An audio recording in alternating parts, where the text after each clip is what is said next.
21শে জুলাইয়ে তৃণমূলের মেগা শোয়ের আগে ভিন রাজ্যে বাঙালি হেনস্থার প্রতিবাদে মেগা মিছিলে হাঁটলেন তৃণমূল নেত্রী মমতা বন্দ্যোপাধ্যায়। বৃষ্টিস্নাত অবস্থায় কলেজ স্ট্রিট থেকে ডোরিনা ক্রসিং পর্যন্ত মিছিলে মমতা বন্দ্যোপাধ্যায়ের মধ্যে সেদিনের যুব তৃণমূল নেত্রীকেই খুঁজে পেয়েছেন তৃণমূলের নেতা নেত্রীরা। তার আশেপাশেই ছিলেন অভিষেক বন্দ্যোপাধ্যায়। সকাল থেকেই কলেজ স্কোয়ারে জমায়েত করছিলেন তৃণমূলের নেতা নেত্রীরা। নিরাপত্তা ব্যবস্থাও ছিল আঁটোসাঁটো।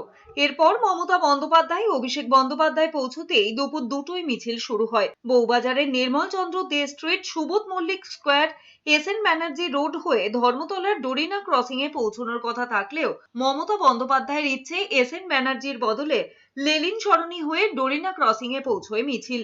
সেখানেই মঞ্চ থেকে ভিন রাজ্যে বাঙালি বিদ্বেষের বিরুদ্ধে গর্জে উঠেছেন মমতা বন্দ্যোপাধ্যায়। বাঙালিদের উপর অত্যাচার কেন? কেউ কাজ করলে তাকে হঠাৎ আপনি অ্যারেস্ট করে নিয়ে চলে যাচ্ছেন, সে ডকুমেন্ট দেখানোর পরেও আপনারা জেলে নিয়ে যাচ্ছেন।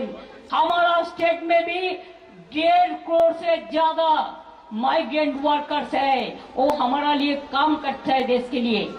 हम उसका कभी ऐसा नहीं करते हैं